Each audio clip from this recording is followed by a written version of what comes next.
Candy Cane, Pain or Joy. Written by Ink in My Heart and on the Page. And read by Eleanor Elizabeth. Summary. Tony wants this to be the best Christmas party for Peter and bans Peppermint from the tower, forgetting that Peter isn't allergic. "Halt!" Tony cried, throwing out a hand.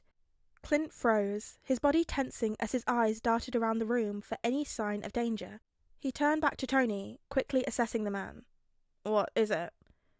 "Show me the bag," Tony said, nodding at the paper bag Clint clenched in his fists. Clint glanced down at the bag and then back up to Tony.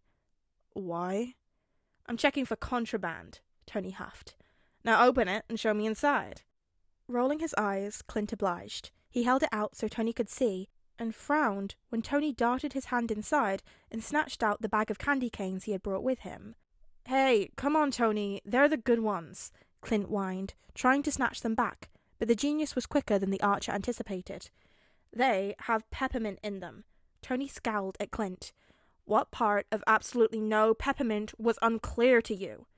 Clint rolled his eyes. "They're in plastic wrapping with another plastic bag.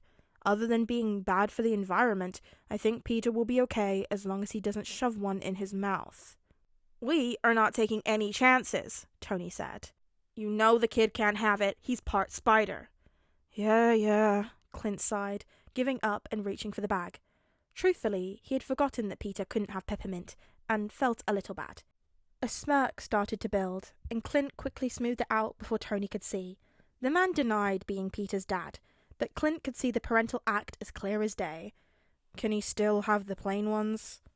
"They're fine," Tony said. "Great. I'm gonna go hang some of these on the tree," Clint said, sidestepping Tony and heading straight for the tree. "Rhodey Bear, you made it," Tony crowed joyfully, wrapping his best friend into a hug. "Looks like I made it in good time, too," Rhodey said, clapping Tony on the back before pulling away. "Did you bring any peppermint?" Tony asked, his arm slung around Rhodey's shoulder. Rhodey frowned. "No, you made it very clear that no peppermint was to make it into the tower, or you would throw anyone who did off the balcony, superpowered or not." "Good, you were listening," Tony grinned. "That would have been a damn shame if you had to leave." Rhodey rolled his eyes and shook Tony off him. Yeah, where's the alcohol? I have a feeling I'm gonna need it." "Is that a mojito?" Tony demanded. Natasha moved her glass before Tony could even think of touching it. "Take my drink and you'll be missing your fingers." Tony glared. "I said no peppermint. That includes mint for your cocktails." He lunged for the drink again, but Natasha evaded him. "You didn't stock any mint," Natasha huffed. "I used basil instead." Tony stopped reaching for the drink and glared. "Did you really use basil?" "Yes," Natasha said, her lips quirking. "Calm down. There's no mint or peppermint in this tower. You made sure of that." Tony let out a deep breath. "Can't be too careful. You know how harmful it is to spiders." "I know," Natasha said. "Now, as adorable as it is to watch you freak out, you made me spill my drink. Touch it again, and you'll be without a hand." "Pep, darling, light of my life," Tony cooed, sliding up to Pepper. "No, the food does not contain any peppermint or strawberries. I triple-checked," Pepper said, shooting her fiancé an amused look. Tony grinned sheepishly at her, pecking a kiss onto her cheek. "Sorry, just wanted to be sure." Pepper slid her arms around Tony's neck, drawing him into a kiss.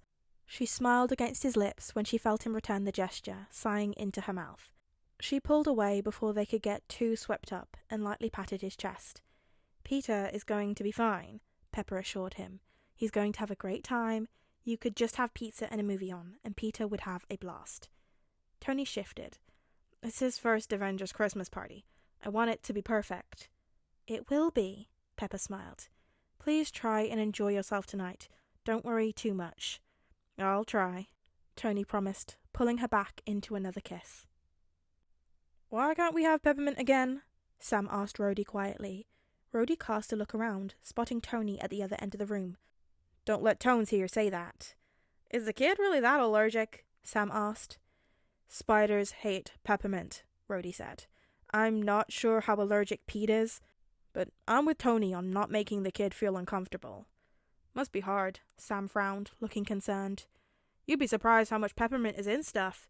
How's he coping day to day? I think he does okay, Rhodey said.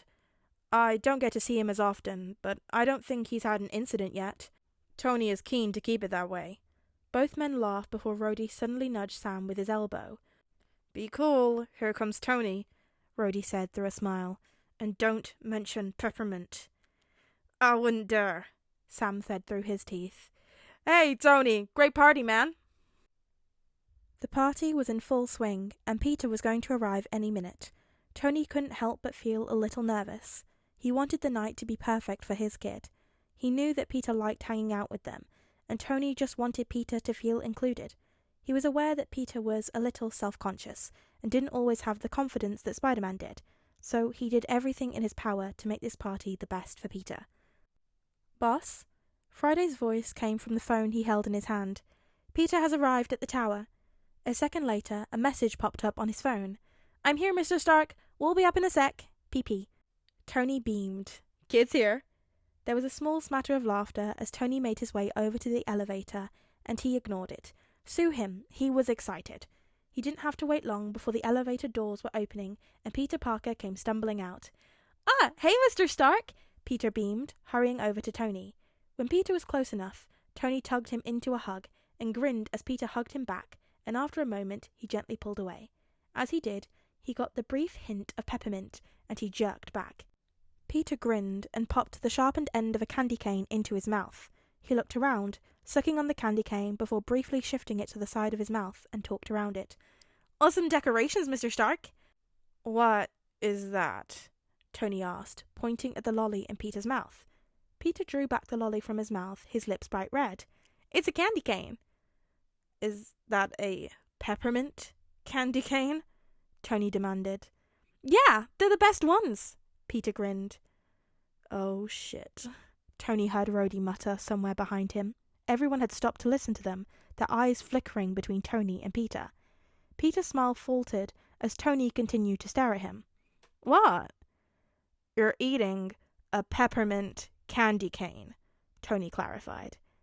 Yes, Peter said slowly. Tony inhaled sharply and let his eyes slide shut. In his panic, making sure that Peter had the perfect Christmas party, he had forgotten the most important thing. You're not allergic to peppermint, are you? Peter blinked. No? There was a series of groans behind Tony, everyone beginning to speak over one another. Mr. Stark? Peter asked quietly. Was I not supposed to bring something with peppermint? Tony snorted, and then he was doubling over in laughter. His belly ached as he laughed, tears pricking at his eyes.